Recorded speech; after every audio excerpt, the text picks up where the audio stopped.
When I first found out that the topic was going to be wild things, I immediately thought I'd write a story about city workers. So, and that's good because many of my friends here work for the state, county, or city. So thank you.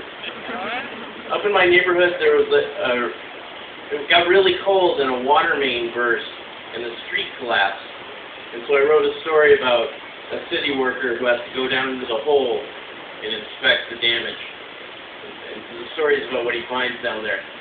And what he finds down there, you have to imagine that this creature is talking with the Geico lizard voice combined with Michael Caine. All right. The story is called Our Fabled Union.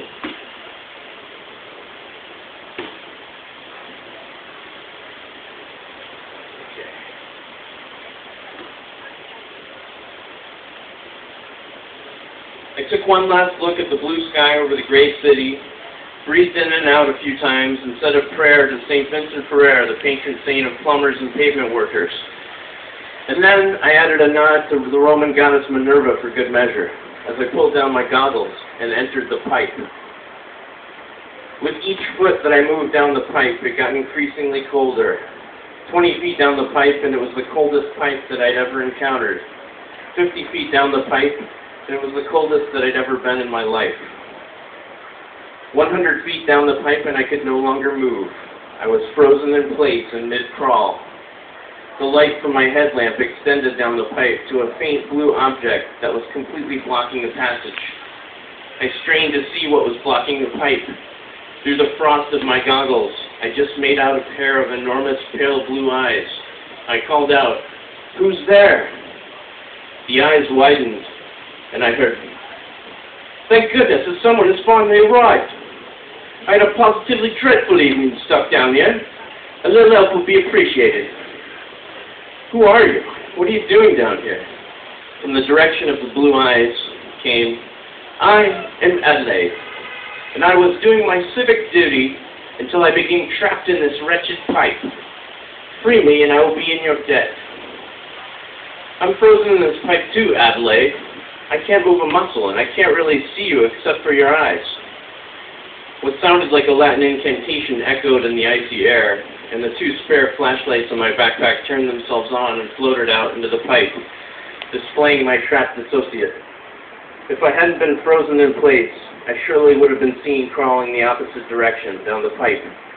Stuck in this 36-inch antique piping was a glacial blue miniature dragon. He had blue scales running down his neck into what appeared to be a tattoo of the city of Chicago flag, which was proudly emblazoned across his chest. Stunned, I asked this creature, "What are you?" "Surely you know who I am. You might be familiar with me, Red Brethren of the fire-breathing type. I project cold, and as you can see, I'm of a more tiny variety. Some uncouth types refer to me as a pygmy frost dragon, but I disdain this moniker and prefer to be called Adelaide." Still barely able to comprehend this image, I inquired further, "What are you doing in this pipe?" "Oh, I work for the city. I was sent by His Honor on a mission of great import. It seems that some local property above us needs a rehab, and I was to nudge it along toward its ultimate demise. Alas, I have failed, and now I'm trapped in some frigid piping. At any moment I suspect it will shatter and I will be free. Don't worry, I will assist you when this event occurs." "How is it possible that a frost dragon named Adelaide works for the city of Chicago?" I asked, still confused. "Well, first off, young man, I'm not alone. Plenty of other folkloric creatures have emigrated to the city of Broad Shoulders. It's a natural destination, as many of us are fiercely pro-union. In fact, we formed our own Fabled Union, all true-blue Democrats and conscientious voters. We're all in the Union of Fabulous Peoples, Local 23, but I like to refer to it simply as the Fabulous." "What do you mean, conscientious voters? How is it that dragons have become registered Democrats?" Adelaide answered, "Well, it all harkens back to the day of our original Mayor Daley. He was aware of the Fabulous and had the courage and insight to see how a relationship could be mutually beneficial.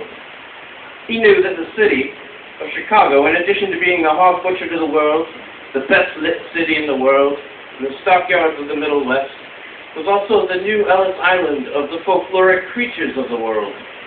Who knows?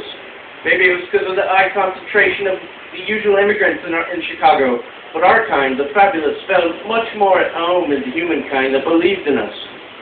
Mayor Daley recognized our union and devised a way for us to become registered voters. Some say the presidential election of 1960 was decided by imaginary deceased voters, but I know where those extra 450,000 votes came from in Cook County. My good man, I'm proud to say it was the fabulous who swung Illinois into the JFK column.